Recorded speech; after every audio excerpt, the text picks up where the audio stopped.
Spoštovani in spoštovane, dobrodošli na Gospodarski zbornici Slovenije. Danes smo vas povabili k nam na Dimičevo 13, zato da vam predstavimo pomembne aktivnosti živilsko-predelovalne industrije članov Zbornice kmetijskih in živilskih podjetij na področju prehranske politike. Osrednja tema današnje novinarske konference je predstavitev aktivnosti implementacije zavez odgovornosti sektorja brezalkoholnih pijač v letu 2016 in pa izpostaviti želimo program Preživi z področja preoblikovanja živilskih izdelkov, ki ga sofinancira Ministrstvo za zdravje Republike Slovenije in katerega vodilni partner je Zbornica kmetijskih in živilskih podjetij. Pozdravljam seveda naše gostje, v prvi vrsti magistro Tanjo Strniša, državno sekretarko na Ministrstvu za kmetijstvo, gozdarstvo in prehrano, danes tudi v vlogi predsedujoče odbora za spremljanje implementacije zavez, ki deluje na Zbornici kmetijskih in živilskih podjetij. Prav tako se nam je pridružila dr. Katja Povhej-Jemec, predstavnica Direktorata za javno zdravje na Ministrstvu za zdravje, direktorica Zbornice kmetijskih in živilskih podjetij, dr. Tatjana Zagorc in moja malenkost.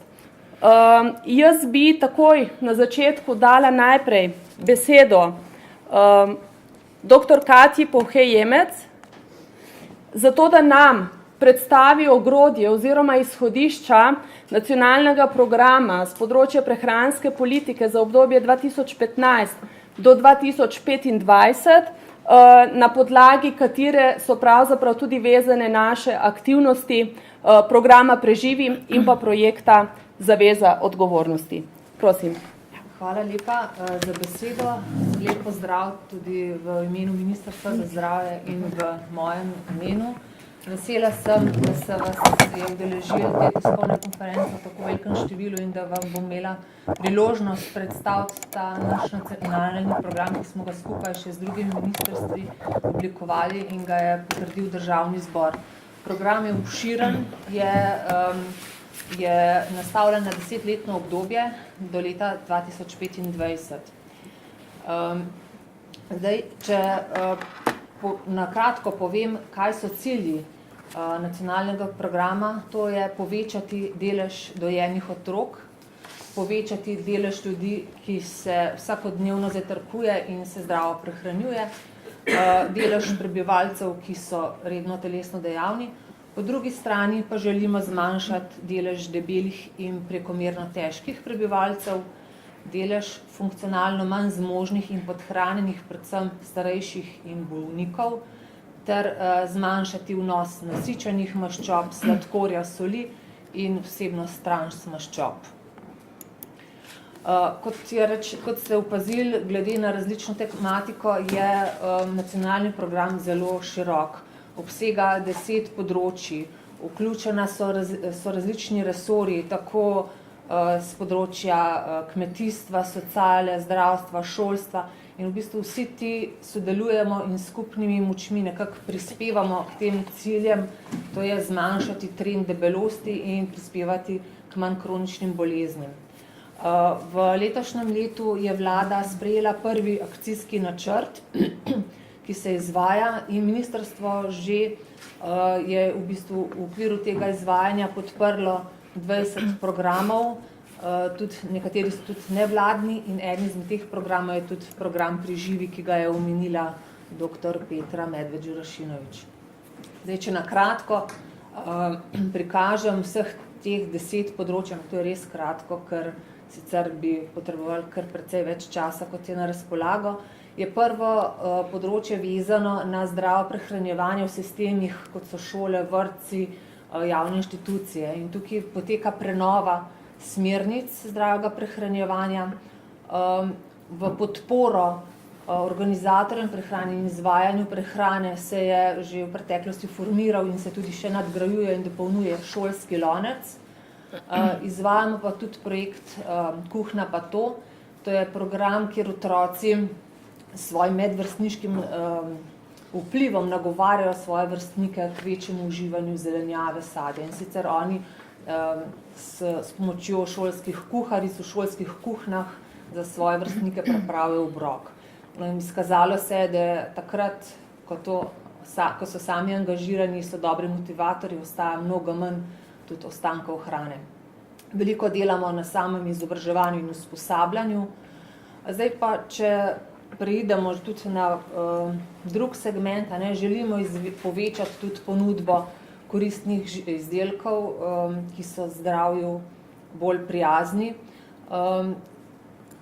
Poteka v smeri zmanjševanja sladkorja in soli, predvsem sladkor računamo, da bo po sprejetju zavez pijač tudi in mlečne industrije tudi na vrsti v prihodnem obdobju tudi pekovsko pecivo. Želimo tudi in promoviramo že več let tudi razvoj živil z ugodno prehransko sestavo in kot rečeno, v letošnjem letu smo podprli 3-letni program Gospodarske zbornice Slovenije Preživi. V nadaljevanju, v naslednjih letih želimo intenzivirati tudi aktivnosti na področju spodbujanja bolj zdravega prehranjevanja v gostinstvu in turizmu. Veseli smo, da se v letošnjem letu, da so se tudi trgovci že začeli priklapljati in začenjajo zmanjševati sol in sladkor v svojih blagovnih znamkah. Kot rečeno pa želimo tudi napredek v gostinstvu. Gotovo vsi dobro poznate program oziroma spodbujanje lokalnih zdravih pridelkov. Tukaj se povezujemo tudi in dopolnjujemo s kmetijstvom. V preteklem letu pa so stopile v veljavo tudi smernice v zvezi z omejevanjem oglaševanja otrokom in sicer določenih skupin živil, ki so najbolj problematične. Zdaj, eno leto je minilo, ker so televizijske hiše oblikovali svoje lastne pravila ravnanja v zvezi z oglaševanjem. In nekateri rezultati, zlasti pri nacionalni televiziji, so že vidni. Nacionalni program se nanaša tudi na spodbujanje telesne dejavnosti v vseh starostnih obdobjih. Sodelujemo v okviru Evropskega tedna športa, tedna mobilnosti. Še več pa želimo v zdajšnjem programu nameniti pozornosti tudi vključevanju in vlogi zdravstvenega sektorja pri promociji in pri preventivnih dejavnosti glede varovanja zdravja v povezavi s prehrano in telesno dejavnostjo. Zadnji podatki, ki smo jih pridobili od Inštituta za varovanje zdravja, kažejo, da se določene navade, kot so zajtrkovanje in uživanje pijač, izboljšujejo. Vidimo, da je vedno več prebivalcev, ki zajtrkuje. Prav tako ti podatki, ki jih vidite na grafu, se nanašajo na uživanje pijač za odraslo populacijo. Se vidi, da je trend zmanjševanja, nekoliko bolj osveščene glede pitja sladkih pijač so ženske, moški še sledijo. Z veseljem pa lahko tudi pokažemo ta graf, kjer je prikazan trend upadanja debelosti in telesne teže med mladostniki. Tu je v rdečem in modrem obdobju so podatki do leta 11, potem pa dalje napovedan, že merjeni podatki kasneje in napovedan trend. In vidimo, da tako debelost in telesna teža sta v upadanju. Še vedno nismo zadovoljni, ker je četrtina deklet in petina fantov, ki ima telesno težo večjo od priporočene. Skrbimo tudi za informiranje, zato smo vzpostavili več portalov. Zadnji portal, ki bo v kratkem v polnosti funkcioniral, je portal Dobrtek Slovenija. Tle bodo predstavljeni tudi programi, ki jih podpiramo, vse informacije, tako da dobrodošli pogledu. Že nekaj let pa dograjujemo portal Prehrana si, kjer so na voljo verodostojne in strokovne informacije, prav tako vabljeni k temu ogledu tega portala.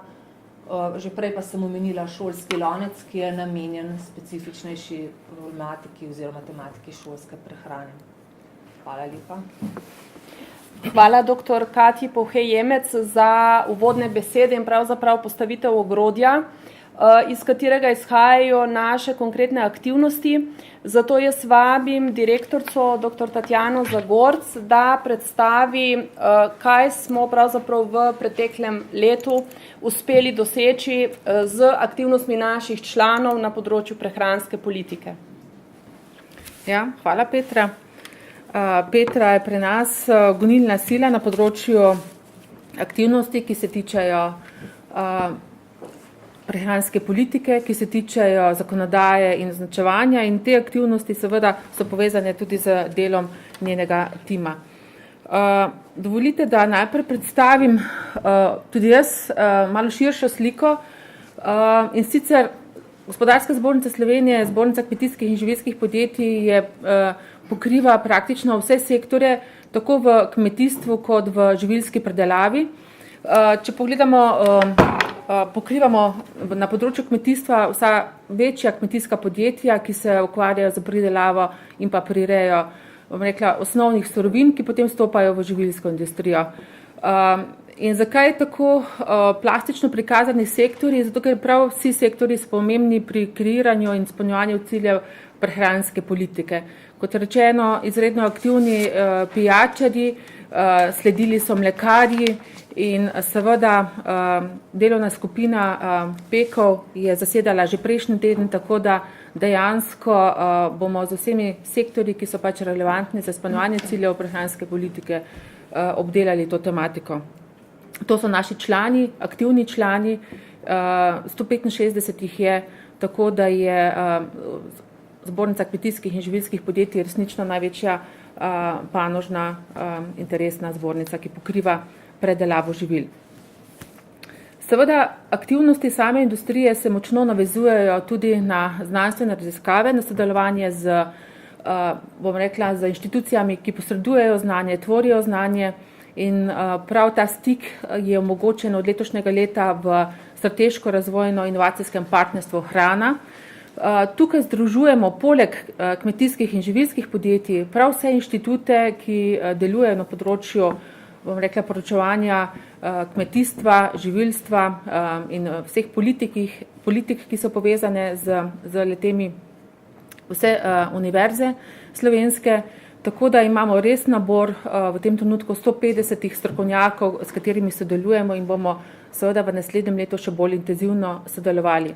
In sicer na področjih, ki so se jih strateško opredeljeni, bom rekla, stebri postavili v ospredje, in ti stebri so surovine, potem so procesi, tehnologija, varnost in pa potrošnik. To so tisti krovni stebri, iz katerih bodo izhajale naše aktivnosti in pa politike v smeri tvorbe verig vrednosti. To so malo širše zastavljene verige vrednosti, kajti agroživilci poznamo ponovadi takšne linearne, tukaj se pa v to verigo vrednosti se pa vključujejo tudi, bom rekla, institucije znanja in pa podjetja iz drugih dejavnosti, ki lahko močno prispevajo k izboljšanju dodane vrednosti, učinkovitosti živilske industrije. Delali bomo v smeri novih izdelkov, boljših izdelkov, v smeri, bom rekla, novih tehnoloških rešitev in pa konkurenčnosti, ne nazadnje. To je naš cilj, tako da res eno izjemno zanimivo okolje, kjer pa pravzaprav morajo biti vsi pozitivno naravnani. Veste, da se v agroživilstvu dosekrat zataknemo pri kakšnih tematikah, ki povzročajo, bom rekla, negativno energijo, ampak SRIP je sam po sebi oblikovan tako, da podjetja morajo sodelovati in deluje samo za tiste, ki želijo sodelovati. In v tem okolju je prav pomemben, kar se tiče prehranske politike, 5. steber, ki postavlja v ospredje hrano, prehrano in pa potrošnika. In tukaj navezava na hrano in zdravje je prav posebnega pomena in verjetno bomo prav v naslednjem letu kaj kmalu rekli še kaj več na to temo. Se pravi, to je tisto osnovno okolje, v katerem se sedaj gibljamo in postavljamo tudi temelje prehranske politike v ospredje. Samo da osvežimo spomin, 16. septembra 2015 je podpisal zaveze kot prvi sektor proizvajalcev brezalkoholnih pijač. Moram reči, da sektor, ki je izredno, bom rekla, harmonično delal na vseh izzivih, ki so bili postavljeni pred njih, in tako si jih je tudi sam postavil kot cilje. Njihove zaveze štejejo 5 področij in se dotikajo prav vseh teh problematičnih, katerih je tudi že kolegica dr. Pohejemec izpostavila kot prioritete Ministrstva za zdravje. V letošnjem letu je sledil podpis, in sicer 16. novembra, podpis zavez mlečno-predelovalnega sektorja. Tukaj vseh 7 direktorjev naših mlečno-predelovalnih podjetij je podpisalo listino, ki je prikazana tudi na desni strani slajda.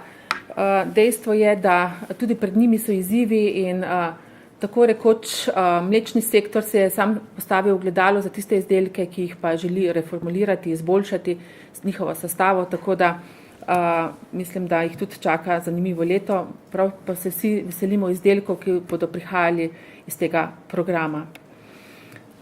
Kot že omenjeno, na podlagi aktivnosti, ki izhajajo iz izvajanja resolucije o prehranski politiki Slovenije, izhaja tudi naš program aktivnosti, ki se imenuje preoblikovanje živilskih izdelkov, preživi. Malo simbolike je v tem imenu. Petra je to ime skonstruirala v svojem timu in pravzaprav resnično pomeni preživetje sektorja, preoblikovanje živil, ki je pa osnova za to preživetje, tako da nekako resnično eno tako nosi samo ime že samo življenje v sebi. Kot rečeno, program financira Ministrstvo za zdravje. Zastavili smo si kar precej aktivnosti, ki jih bomo izvedli znotraj tega programa. In sicer v letošnjem letu smo pripravili komunikacijsko strategijo, brošuro, izdajamo novičnik, podpisali že listine zavez odgovornosti mlekarskega sektorja, tako da smo definitivno zadovoljni z tem začetkom. Seveda pa nas v letu 2018 čaka kar veliko aktivnosti, seveda še naprej bo izhajal novičnik kot glasilo, ki ga razpošljemo med strokovno javnostjo in še širše. Potem podpis listine zavez odgovornosti pekarskega sektorja. Upamo, da se bo to resnično zgodilo v 2018. Pekarski sektor, veste, da je že kar nekaj naredil na zmanjševanju soli, na uvajanju več vlaknin v svoje izdelke, pa vendar mislim, da imajo še kar nekaj ciljev, ki si jih želijo zadati, tako da z nestrpnostjo pričakujemo njihove aktivnosti v letu 2018. Nekako razmišljamo tudi v smeri oblikovanja krovne zaveze živilsko-predelovalne industrije. Pomembno je, kakšen output daje industrija na trg, in o tem bomo govorili, ko bomo se pogovarjali z vsemi predstavniki industrij, sektorjev.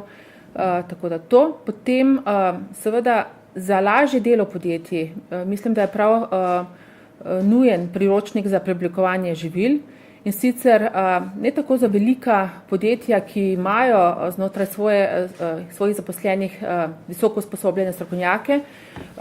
Mislim, da je priročnik še posebej velikega pomena za srednja in majhna podjetja, in seveda delo z samimi podjetji je nedvomno pomembno še naprej, in to je neka osnova. Potem, da bodo potrošniki obveščeni, osveščeni, se pripravlja letak za njih, brošura, promocijski dogodek širšega pomena za javnost, potem 2 regijski delavnici, kjer se bo to znanje razširilo med podjetja, en večji seminar, v naslednjem letu 10 obiskov podjetij na to temo pomoči pri reformulaciji živil in pa 30 svetovanj. Podoben program je sicer tudi za 2019, samo na hitro mogoče novičnik, zaključna konferenca projekta Preživi oziroma programa Preživi, 10 predstavitev programa, potem promocijski dogodek za potrošnike, letak za potrošnike, 5 regijskih delavnic, 2 seminarja, 10 obiskov podjetij in pa 70 svetovanj. Tako da izredno, bom rekla, operativno naravnan program, kajti menimo, da Platforme so zanimive, potrebne, nudijo široko paleto informacij, vendar v samem življenju podjetja je pomemben stik z njimi. To smo sedaj tudi videli, ko smo delali katalog živil za javno naročanje. Dejstvo je, da vse platforme moraš prinesti, bodisi do potrošnika, bodisi do uporabnika ali do podjetja, in zato je takšno število svetovanj in pa obiskov prav, bom rekla, tudi ena od osrednjih točk programa Preživi.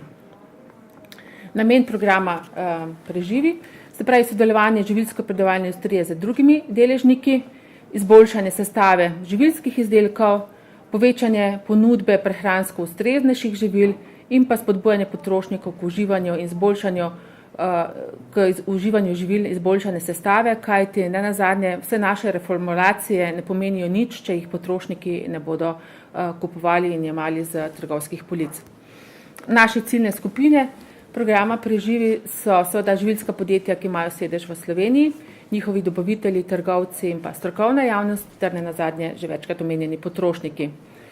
Cilji so seveda jasni, želimo povečati vsebnost mineralov, vitaminov, vsebnost prehranskih vlaknin v samih živilih, v samih izdelkih, spremljati in izboljševati označevanje hranilne vrednosti in pa z vsemi temi aktivnostmi ozaveščati samega potrošnika. Če sem zažela za temi pozitivnimi, bom rekla, sestavinami ali pa hranili, seveda na drugi strani pa želimo, da se zavedamo, da je pomembno v določenih izdelkih zmanjšati vsebnost sladkorja, vsebnost soli, vsebnost maščob in pa nenazadnje tudi prilagoditi porcije, bom rekla, temu življenjskemu tempu, kot ga živimo sedaj. Toliko na kratko o naših aktivnostih. Predajam besedo Petri. Hvala direktorci. Kot rečeno, če je bila to predstavitev programa Preživi, želimo današnji dogodek izkoristiti tudi zato, da vam predstavimo, vam, ki ste danes tukaj z nami, pa seveda širši javnosti preko vas, podatke, ki izhajajo iz poročila o napredku implementacije zavez odgovornosti prvega sektorja, ki se je tega lotil, in to je sektor brezalkoholnih pijač. Kot veste, za te zaveze odgovornosti izhodiščno stanje predstavlja leto 2015, takrat se je zgodil podpis in danes smo pravzaprav veseli, da vam lahko predstavimo že nekaj napredka in pa seveda tiste rezultate, ki kažejo v praksi, kako so zaveze odgovornosti tudi zaživele. Spomnimo, podpisniki so pravzaprav glavni in vsa večja podjetja, ki proizvajajo oziroma se ukvarjajo z distribucijo brezalkoholnih pijač. Podpisnikov je bilo 11, tukaj je navedeno seveda 10 podjetij zgolj zaradi tega, ker je prišlo do statusnega preoblikovanja enega od podpisnikov oziroma dveh od podpisnikov, ki so se združila v eno podjetje. Ta podjetja so tudi v preteklem letu zelo aktivno delala preko delovne skupine na področjih, ki so jih zaznamovala in opredelila kot ključna področja zavez odgovornosti. Preden preidem na posamezno v bistvu zavezo odgovornosti tega sektorja, mi dovolite samo nekaj statističnih podatkov z področja porabe brezalkoholnih pijač v Sloveniji. Želimo poudariti, in to pravzaprav potrjuje tudi besede predstavnice Ministrstva za zdravje, poraba brezalkoholnih pijač v Sloveniji, izražena v litrih na prebivalca, pada vse od leta 2010 in podatek za 2016 je pravzaprav 92,4 litra brezalkoholnih pijač na prebivalca. Tukaj mislimo seveda na tiste kategorije pijač, ki ne zajemajo vodo, sokove in pa nektarje. Tako da povprečju je letni padec porabe brezalkoholnih pijač v Sloveniji okoli 5%. In seveda želimo si ta trend po eni strani nadaljevati, predvsem pa naše aktivnosti usmeriti na vsa ta področja, ki vam jih sedaj predstavljam. Spomnimo, prva zaveza odgovornosti sektorja brezalkoholnih pijač se nanaša na oglaševanje otrokom in zaveza je bila in je še danes, da se ne oglašuje brezalkoholnih pijač otrokom mlajšim od 12 let. Tukaj imamo pravzaprav v naših aktivnostih, smo jih osredotočili na različne medije, tako na televizijo kot na tiskane medije, spletne medije in pa tudi na kinematografe. In če pogledamo, kaj je pokazala analiza stanja v letu 2016, tukaj izpostavljamo seveda skladnost. Če preverite naše cilje, boste videli, da smo tudi v letu 2016 te cilje dosegli, kajti na televiziji dosegamo 97,2% skladnost oglasov, boljšo kot smo jo v letu poprej.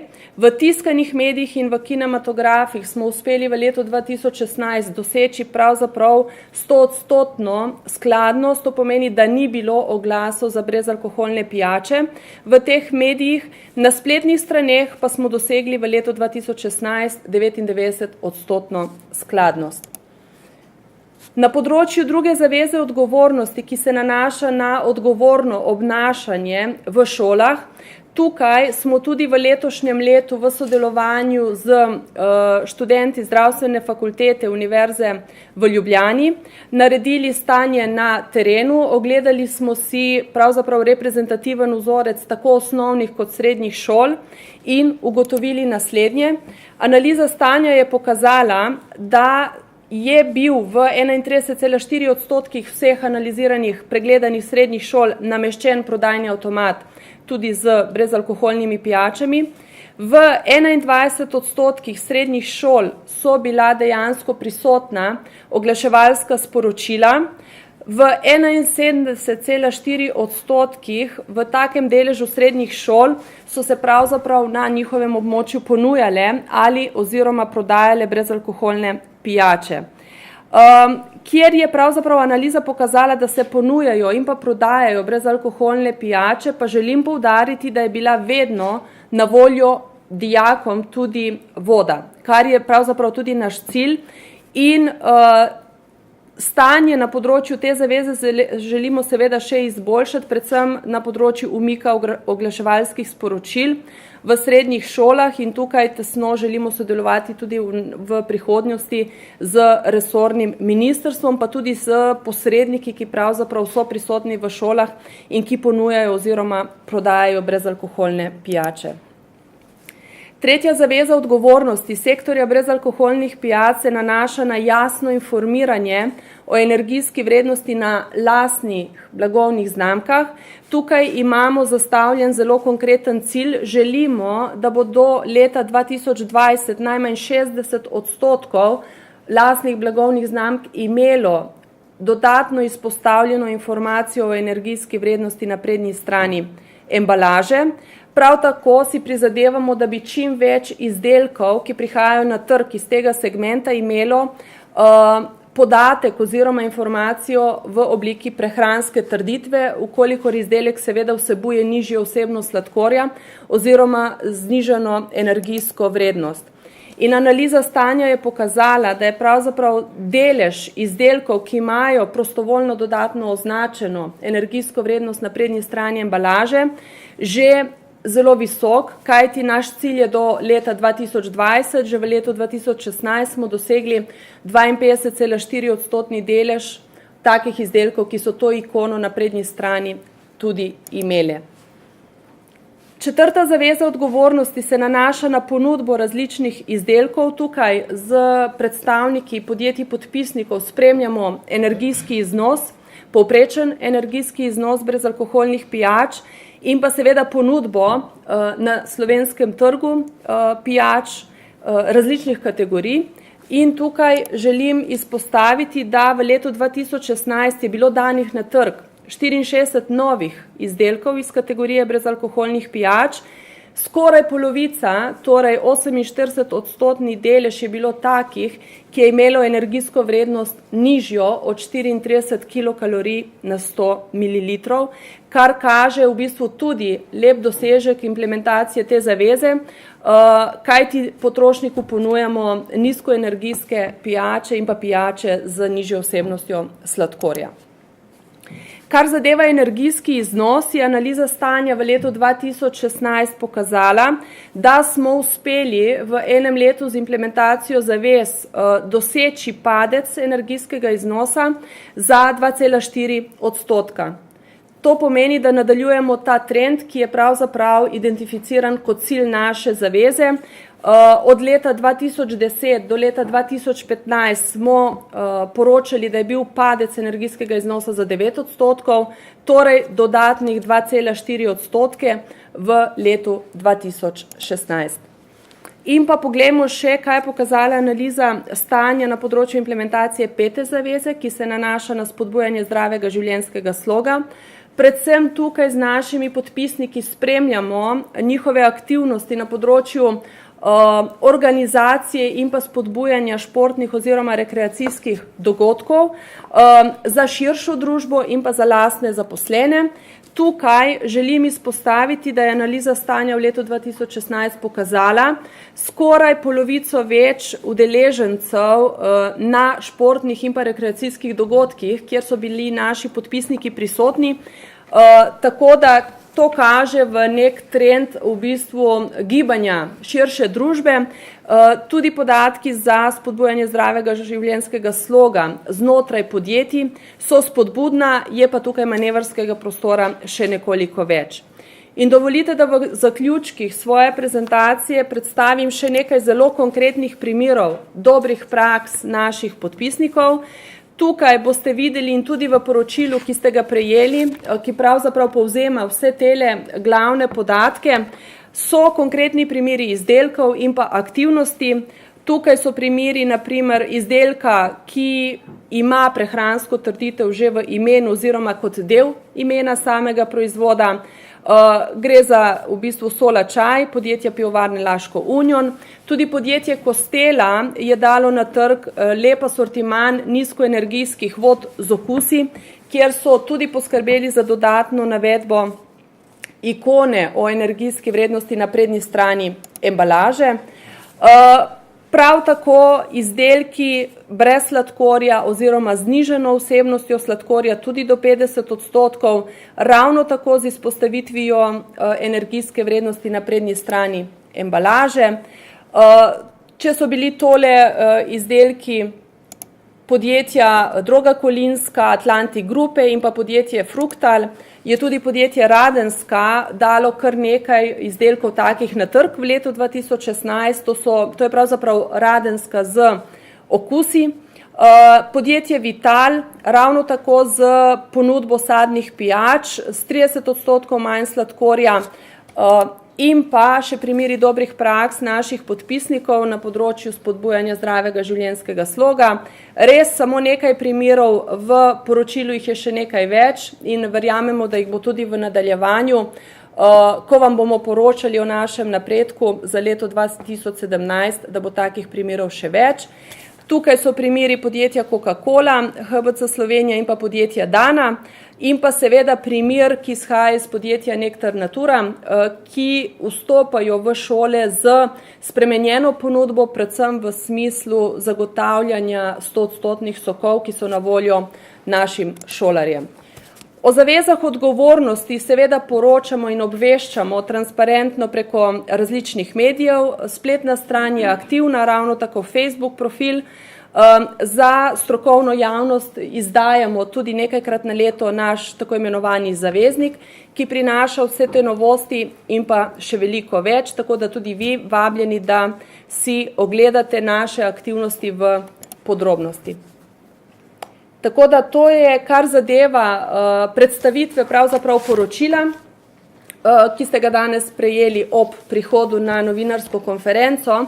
In jaz želim, da na vse povedano in predstavljeno sedaj iz ust magistre Tanje Strniša, državne sekretarke na Ministrstvu za kmetijstvo, gozdarstvo in prehrano in pa, kot rečeno, v vlogi predsedujoče odbora, ki bdi nad vsemi temi našimi aktivnostmi, slišimo tudi pogled vas, tako da vabljeni k besedi. Hvala lepa.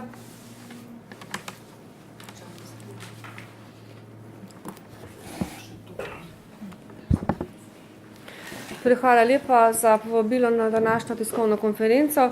Pa mi dovolite, da postavim to tudi v en širši kontekst in začnem z eno ne anekdoto, ampak pred leti je bilo veliko razprave o tem, zakaj ima naše ministrstvo v nazivu Ministrstvo za kmetijstvo, gozdarstvo in prehrano, ker vendarle mi nismo odgovorni za prehransko politiko, ampak proizvajamo hrano. Jaz menim, da se to z leti in se je to kazalo kot nekakšna napaka v imenu. Ampak jaz menim, da se je z leti izkazalo točno to, da mi absolutno nismo ministrstvo, ki bi se ukvarjalo s kmetijstvom in s hrano, ampak lahko aktivno prispevamo svojo politiko tudi s ciljem in smo orodje za cilje prehranske politike, ne da bi posegali seveda v to pristojnost, ki je pri Ministrstvu za zdravje. In tudi pri nas je seveda v ospredju v zadnjih letih in v naši viziji, tako kot je direktorica na koncu rekla, kaj je v ospredju, ali pa kaj je eden od modulov tega SRIP-a, jaz bi rekla, pri nas je v ospredju hrana, prehrana in potrošnik. Drug okvir, ki bi ga želela izkoristiti, je to, da danes čakamo na glasovanje in končno razglasitev Svetovnega dneva čebel. Zakaj to omenjam? Namreč kmetijstvo deluje seveda je povezano na globalni ravni v svetovni organizaciji FAO, se pravi Svetovna organizacija za kmetijstvo. In FAO ima v svoji strategiji skrb za dostop, če zelo poenostavim, skrb za dostop do hrane, do katere naj ima pač vsak prebivalec na planetu pravico, in do druge plati, da je pač ta hrana seveda ustrezne kakovosti na obeh koncih. Svetovno prebivalstvo, kar se tiče prehranjenosti ali pa zdravja, ima dva konca. Več kot 800 milijonov dnevno lačnih in podhranjenih in na drugi strani več kot milijarda prekomerno prehranjenih. In z obema koncama se ukvarja Svetovna organizacija za prehrano in tudi mi. In naša pobuda za Svetovni dan čebel je na tistem koncu, ki odpravlja pač svetovno lakoto in revščino zaradi vloge čebel. Ampak mi se pa danes ukvarjamo z drugim koncem te svetovne ali pa z drugim koncem krivulje svetovne populacije, ko naslavljamo pač problem ustrezne prehranjenosti in s tem pač izogibanje pač prekomerne teže in debelosti. In v tem smislu želim povedati, da tudi mi kot eno so ti sistemski ukrepi, ki jih imamo mi kot ministrstvo, danes je že bilo omenjeno, tudi jaz upam, da se delno pripisuje ta izboljšanost podatkov, kar se tiče zajtrka in teh prehranjevalnih navad. Tudi našemu tradicionalnemu slovenskemu zajtrku, ki je bil letos, ki ga pač upravljamo skupaj z drugimi deležniki in šolami seveda že od leta 2011. Mi imamo sistemske ukrepe za to, da spodbujamo te kratke verige in lokalno hrano z vsemi lastnostmi boljše kvalitete, ki jo tak način prinaša. In mogoče, da še omenjam, mi tudi podpiramo ali pa imamo v šolah šolsko shemo, ki pomeni brezplačno razdaljevanje sadja in zelenjave in potem po novem tudi mleka. In v tej mlečni shemi so dovoljeni poleg mleka samo mlečni proizvodi brez dodanega sladkorja. In lahko z veseljem povem, da že v prvem letu, odkar je ta shema narejena administrativno bolj prijazno, smo imeli preko 200 osnovnih šol vključenih. Kar se tiče konkretnih, zdaj pa prihajam na sektor živilsko-predelovalne industrije. In tukaj lahko po mojem prepričanju po 4 letih, odkar so začeli ti procesi, namreč ob razpravi o tem, ali naj se uvede davek na sladke pijače, po mojem mnenju po 4 letih ugotavljamo, da se je s prostovoljnimi zavezami in z družbeno odgovornostjo podjetij in industrije pravzaprav doseglo najbrž boljše cilje, kot bi se dosegli, če bi ta problem naslavljali s tem, da bi obdavčali sladkor v brezalkoholnih pijačah ali pa v drugih jedeh. Tako da jaz se veselim tudi rezultatov na področju mlečne industrije, ki jih bomo seveda videli šele v prihodnosti, in predvsem spodbujam sektor, da te zaveze odgovornosti, smiselne zaveze odgovornosti pač razširi tudi na druge sektorje. Na koncu pa se mi zdi ključno tole poudariti. Živilska industrija bo v svojih prizadevanjih uspela samo, če bo na drugi strani osveščena javnost. Pri tem mislim na starše, če govorimo o otrokih, pri tem mislim na potrošnika, pri tem mislim na vse druge deležnike. Kot sem že večkrat izpostavila, so proizvodi, ki so pač narejeni v smislu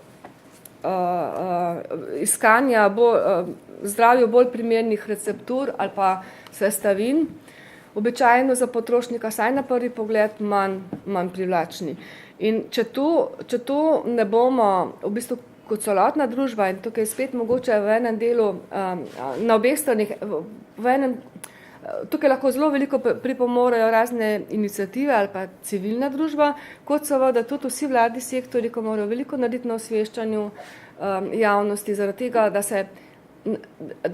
da se navaja na take proizvode in da jih sprejme. Namreč, če bo živilska industrija na trg, katere zaveze tangirajo samo domače proizvajalce, soočana s konkurenco drugih proizvodov pač na globalnem ali pa na evropskem trgu, ki bojo še zmeraj simpatično sladki, masni in slani, če poenostavljeno povem, tega konkurenčnega pritiska ne bo vzdržala, če ne bo na drugi strani osveščen potrošnik in se bo zlomila na principu konkurenčnosti. Torej, če si želimo, da bo to, da je korak naprej pred drugo industrijo s kakovostnimi proizvodi, moramo vsi skupaj narediti za to, da bo to njena konkurenčna prednost, ne da bo pod pritiskom drugih proizvodov morala v bistvu te svoje napore opustiti, česar si sigurno vsi tole prisotni ne želimo. Hvala lepa.